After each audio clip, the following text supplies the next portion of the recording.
ফিলিস্তিনের যুদ্ধের পরেই নাকি দাজ্জালের আবির্ভাব ঘটবে, এটা কি সত্যি? যদি বুঝিয়ে বলতেন। আল্লাহ মাফ করুক, কেয়ামত, কেয়ামতের আলামত এগুলো আমাদের অনেকের ব্যবসার আইটেমে পরিণত হয়েছে। এই কথাটা এই জন্য বলা যে কেয়ামত রিলেটেড মুখরোচক অনেক কিছু তিলের তাল বানায়া চমকপ্রদ ভাবে উপস্থাপন করে আমরা অনেকে ভিউ কামাই, আমরা ভিডিও আপনার রিচ বাড়াই। এগুলো যেমন কিছু ইউটিউবারদের দোষ আছে, আবার কিছু হুজুর টাইপের মানুষ, দেখতে হুজুরের মতো দেখা যায় এই টাইপের মানুষের কিছু ইয়ে আছে যে এই জাতীয় জিনিস চমক টমক লাগাই দিয়া অযথা আপনার করোনা দেশের কোনো ভিত্তি নাই, কোনো কিছু নাই, সেটাকে আমরা চমক সৃষ্টি করি। ফিলিস্তিনে চলমান যুদ্ধ গাজা যেটা হচ্ছে, এটা হতে পারে 1 মাসে শেষ হয়ে যাবে, 15 দিনে শেষ হয়ে যাবে। তো এরপরে দাজ্জাল চলে আসবে কিভাবে আসে? মানে এটা কি ওহী আসছে কারো কাছে? এরকম যদি কেউ দাবি করে থাকে তাহলে এটার কোনো ভিত্তি তো কোরআন হাদিসে নেই। দাজ্জাল আসার জন্য এরকম কোনো দিনক্ষণ ঠিক করে কেউ বলতে পারে না। আপনি যদি বলেন যে পুরো ফিলিস্তিনের যে লড়াই চলছে, এই পুরো ফিলিস্তিন মুক্ত হয়ে যাবে, ইহুদিরা অপদস্থ হবে, সেটার জন্য তারপরে দাজ্জাল আসবে, তো সেটা কবে হবে সেটা তো একমাত্র আল্লাহ তাআলা ভালো জানেন। আর এরকম কোনো কথাও তো হাদিসে কোরআনে এইভাবে বলা হয়।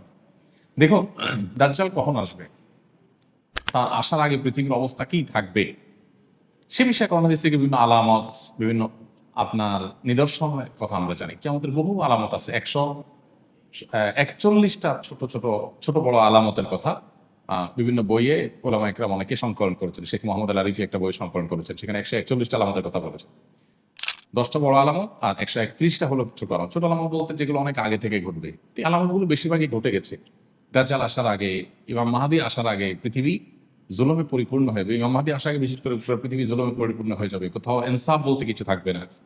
তারপরে একটা সময় তার আবির্ভাব ঘটবে, আবির্ভাব ঘটার আগে পৃথিবীর একটা পরিস্থিতি তৈরি হবে, সেগুলো হাদিসে আছে। কিন্তু সুনির্দিষ্ট ঘটনা এটার পরে ঘটবে, ওইটার পরে ঘটবে, অমুক জায়গায় দাজ্জাল এসে গেছে, অমুক জায়গায় মাহদী এসে গেছে, অমুকে দাবি করছে, হান হয়েছে, তান হয়েছে, এই জিনিসগুলো নিয়ে আপনার নিজে থেকে বিভিন্ন রকমের হিসাব নিকাশ মিলায়া একরকম মানুষকে বিভ্রান্তিতে ফেলে দেওয়ার যে একটা প্রচেষ্টা, এটা হওয়া উচিত না। এটা খুব গর্হিত এবং অন্যায় কথা, এটা আমাদের লক্ষ্য করা উচিত।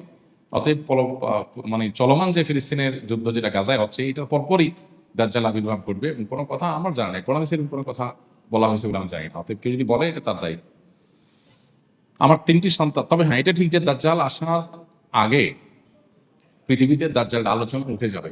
এমন কোন নবী পৃথিবীতে আসেন নাই যে নবী দাজ্জাল সম্পর্কে মানুষকে সাবধান করেন নাই। এবং নবী করিম সাল্লাল্লাহু আলাইহি ওয়াসাল্লামের বিভিন্ন হাদিস থেকে আমরা জানতে পারি যে দাজ্জালের আবির্ভাবের, দাজ্জালের পৃথিবীতে তার প্রকাশ ঘটার আলামত হলো মানুষ দাজ্জালের আলোচনা ভুলে যাবে। অতএব কিয়ামতের আলামতের আলোচনা করা নিষেধ না, আলোচনা করতে হবে। কোরআন হাদিসে যা আছে তা, মন গড়া মুখরোচক কথা দিয়ে চমক সৃষ্টি করার জন্য না। অবশ্যই দাজ্জাল আগমন কখন ঘটতে পারে, তার গুণ বৈশিষ্ট্য, তার বৈশিষ্ট্যগুলো কি থাকবে, তার আলামতগুলো কি থাকবে, সেগুলো আমাদের জানা থাকবে। এবং সেই সাথে তার থেকে আত্মরক্ষার জন্য আমরা নামাজের শেষ বৈঠকে দাজ্জাল থেকে পানা চাওয়ার দোয়া আছে সেটা পড়বো। সূরা কাহাফের প্রথম 10 আয়াত মুখস্থ করার কথা আছে সেটা করবো। সূরা কাহাফ তিলাওয়াতের কথা বলা আছে, ঈমানকে মজবুত করতে হবে। এগুলো করলে দাজ্জালের ফিতনা থেকে আপনি বাঁচতে পারবেন। কিন্তু আগে থেকে বিভিন্ন মুখরোচক কথা যেন আমরা না বলি।